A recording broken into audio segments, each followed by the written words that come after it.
NCB times ಮೀಡಿಯಾಗೆ ಸ್ವಾಗತ. ನಾನು ದರ್ಶನ್ ಹುಣಸೂರು. ಪುಟ್ಟರಾಜ ಗವಾಯಿಗಳ 112ನೇ ಜಯಂತ್ಯೋತ್ಸವ ಸಂಭ್ರಮ.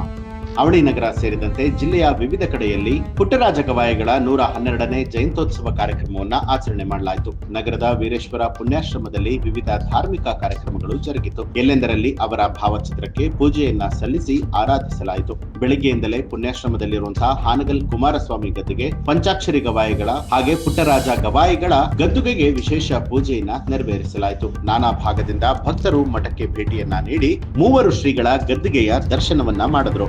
ಸುಮಂಗಲೆಯರ ಪೂರ್ಣಕುಂಭ, ಅಂಧರ ಬೆಳಕಿನ ಆಶಾಕಿರಣ, ಅನಾಥರಿಗೆ ದಾರಿದೀಪವಾದಂತಹ ಗಾನಗಂಧರ್ವ ಲಿಂಗೈಕ್ಯ ಪುಟ್ಟರಾಜ ಗವಾಯಿಗಳ 112ನೇ ಜಯಂತ್ಯೋತ್ಸವದ ಅಂಗವಾಗಿ 112 ಪೂರ್ಣಕುಂಭಗಳೊಂದಿಗೆ ಪುಟ್ಟರಾಜ ಗವಾಯಿಗಳ ಭಾವಚಿತ್ರಕ್ಕೆ ಭವ್ಯ ಮೆರವಣಿಗೆಯ ಜೊತೆಗೆ ಪೂಜೆಯನ್ನ ಸಲ್ಲಿಸಲಾಯಿತು. ವೀರೇಶ್ವರ ಪುಣ್ಯಾಶ್ರಮದಿಂದ ಆರಂಭಗೊಂಡಂತಹ ಬೃಹತ್ ಕುಂಭಮೇಳ ಮೆರವಣಿಗೆ ಹಲವು ಪ್ರಮುಖ ಬೀದಿಗಳಲ್ಲಿ ಸಂಚಾರವನ್ನ ನಡೆಸಿತು. ಪುಟ್ಟರಾಜ ಗವಾಯಿಗಳ ಜಯಂತಿಯ ದಿನದಂದು ನಡೆದಂತಹ ಪ್ರಮುಖ ಆಕರ್ಷಣೆ ಅಂತ ಹೇಳಿದ್ರೆ 22 ಜೋಡಿಗಳ ಸಾಮೂಹಿಕ ವಿವಾಹ ಮಹೋತ್ಸವ. ನಗರದ ವೀರೇಶ್ವರ ಪುಣ್ಯಾಶ್ರಮದಲ್ಲಿ ಲಿಂಗೈಕ್ಯರಾದ ಡಾಕ್ಟರ್ ಪುಟ್ಟರಾಜ ಗವಾಯಿಗಳ 112ನೇ ಜಯಂತ್ಯೋತ್ಸವದ ಅಂಗವಾಗಿ ಸರ್ವಧರ್ಮ 22 ಜೋಡಿಗಳ ಸಾಮೂಹಿಕ ವಿವಾಹ ನಡೆಯಿತು. ವೀರೇಶ್ವರ ಪುಣ್ಯಾಶ್ರಮದ ಪೀಠಾಧಿಪತಿ ಕಲ್ಲಯ್ಯಜ್ಜನವರು ಇದರ ಸಮ್ಮುಖವನ್ನ ವಹಿಸಿದ್ರು.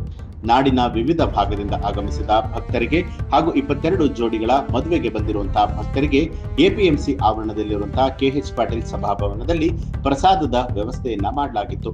ಸಾವಿರಾರು ಜನ ಭಕ್ತರು ಪ್ರಸಾದವನ್ನ ಸವಿದ್ರು. ನಗರದ ಹೃದಯ ಭಾಗವಾಗಿರುವಂತಹ ವೀರೇಶ್ವರ ಪುಣ್ಯಾಶ್ರಮ ಆವರಣ ಹಾಗೂ ಎಪಿಎಂಸಿ ಆವರಣದಲ್ಲಿ ಅಪಾರ ಪ್ರಮಾಣದಲ್ಲಿ ಭಕ್ತರು ಬಂದಂತಹ ಹಿನ್ನೆಲೆಯಲ್ಲಿ ಟ್ರಾಫಿಕ್ ಜಾಮ್ ಕೂಡ ಉಂಟಾಗಿತ್ತು. ಬೈಕ್, ಕಾರು, ಟ್ರ್ಯಾಕ್ಟರ್ ಸೇರಿದಂತೆ ವಿವಿಧ ವಾಹನಗಳಿಂದ ಸಾಯಂಕಾಲದವರೆಗೆ ಟ್ರಾಫಿಕ್ ಕಿರಿಕಿರಿ ಕೂಡ ಉಂಟಾಗಿತ್ತು. ಈ ಒಂದು ಮಾಹಿತಿಗೆ ಸಂಬಂಧಪಟ್ಟ ಹಾಗೆ ನಿಮ್ಮ ಅನಿಸಿಕೆ ಅಭಿಪ್ರಾಯವನ್ನ ಕಮೆಂಟ್ ಮಾಡಿ ತಿಳಿಸಿ. ಹಾಗೆ ನೀವೇನು ಕೂಡ ನಮ್ಮ ಚಾನೆಲ್ ಅನ್ನ ಸಬ್ಸ್ಕ್ರೈಬ್ ಮಾಡಿಲ್ಲ ಅನ್ನುವಂಥದ್ದಾದ್ರೆ ಈಗಲೇ ಸಬ್ಸ್ಕ್ರೈಬ್ ಮಾಡಿ ಬೆಲ್ ಐಕಾನ್ ಒತ್ತಿ.